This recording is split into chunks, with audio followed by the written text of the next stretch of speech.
not hear it. So tell me if you cannot hear it. Pay attention because there's going to be questions after this. Pay attention. Okay, cool. Now we're going to break down the entire game. So we're going to go from shift 1 to shift 2 to shift 3 to shift all the way through the game, helping you develop your hockey brain. That is how you develop your hockey IQ. It's not by watching highlights. It's not by watching fancy things on Instagram. It's by going shift by shift, developing your brain and teaching you the ins and outs of the games, which is why we just got done with Makar. Do not go from shift 1 to shift 8. Watch the shifts in order. Even if you don't answer the questions, we have questions every day, multiple choice, open-ended discussions, all those things that are just going to enhance your development.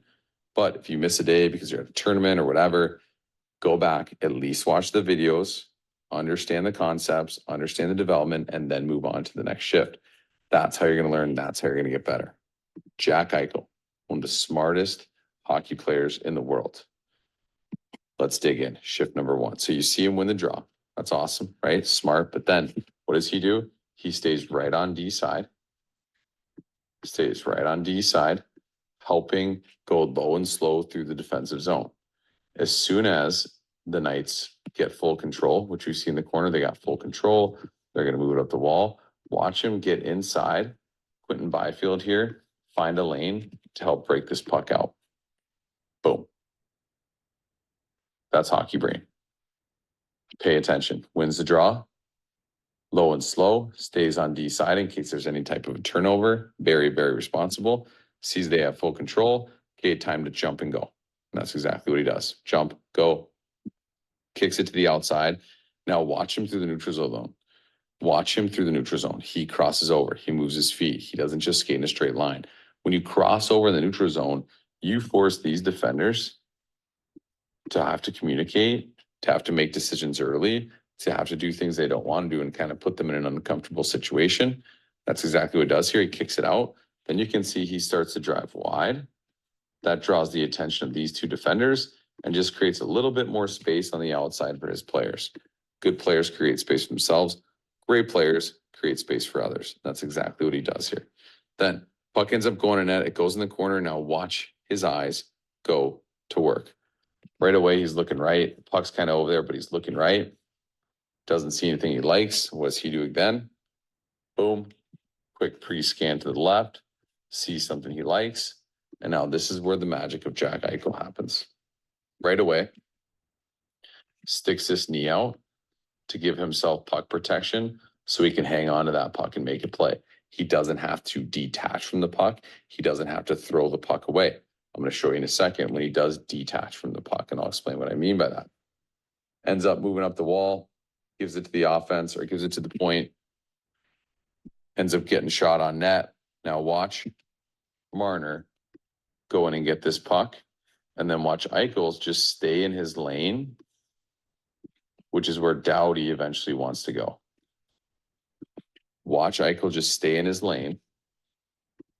Creates a little bit of interference, which creates more space for Marner, but it's legal because he doesn't go out of his way. We can see him right here. Okay, ISO cam, Eichel. Doesn't go out of his way, stays in his lane, and just gives a little bit more time to Marner. Genius, hockey IQ at its finest. Then he comes over and supports, picks up that puck, heads up the wall. Now this is where he detaches from the puck. Sells a little fake drop, gets one guy to bite, right? Gets this guy to come underneath and bite. He's still got this guy. Now watch him detach from this puck. I'll slow-mo it. Keeps it in a good spot. Boom, right there. Detaches from the puck because he feels this stick pressure coming on. If the puck's on your stick and somebody attacks your stick, see you later, puck. But if you can detach, let go of the puck for a second while still keeping it in a good space for you're the only one who can get to it, and they attack your stick, no harm, no foul. Boom. Keeps it in the zone, throws it to the middle, ends up eventually getting turned over and out of the zone. They go DDD and he goes for the change. But these little things, we're going to see the entire series for Jack Eichel. So make sure you're paying attention. Make sure you're focused. Make sure you're locked in. Make sure you're answering the questions below. Do the work. Boom. Get me out of this. There we go. All right, so now we're going to answer the questions. Question number 1. Now you guys got to answer this in the chat. When Eichel enters the neutral zone, what makes his play so effective? So you put a 1, 2, 3, or 4. Is it 1? He skates in a straight line for maximum speed. Is it 2? He glides and waits for a pass. Is it 3? He crosses over side to side, forcing defenders into early communication. Is it 4? He dumps the puck and changes. 3. We got a bunch of 3s. We got a bunch of 3s. 3, 3, 3, 3, 3. I love it. Yes, crossover. So IQ note, crossovers, movement through the neutral zone isn't about flash. It's about manipulation. When it's done right, it controls defender spacing and timing, allowing elite players like Eichel to dictate play instead of reacting to it.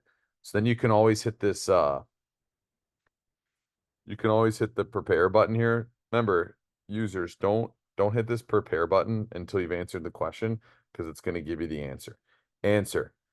Number 3, you guys nailed it. Good job. He crosses over side to side, forcing defenders into early communication.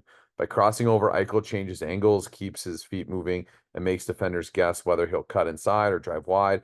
This forces the opposing D to talk, adjust, and often get pulled out of their structure, right? Out of what they want to do, creating confusion and open space for teammates. Good job. Okay, next question here. Why does Eichel detach from the puck during his zone entry, or like during that time? And how does this help him avoid turnovers? So why does he detach from the puck? We've talked about in some earlier videos, and then that one we just saw.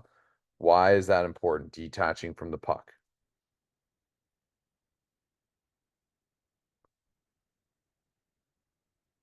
So you got to write your answer out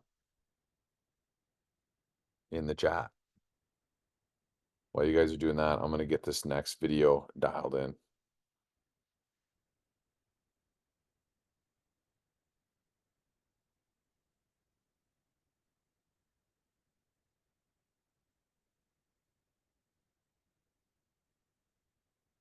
Here we go.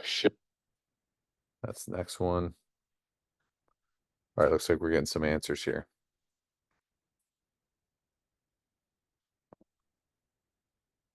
Okay. To gain body position, Hank, yes. So the defenseman can't take the puck from him, then Jack gets the puck back. Yes. To not lose puck and give him more space. Love that. Leo, because when the other guy lifts or slaps his stick, he doesn't lose the puck.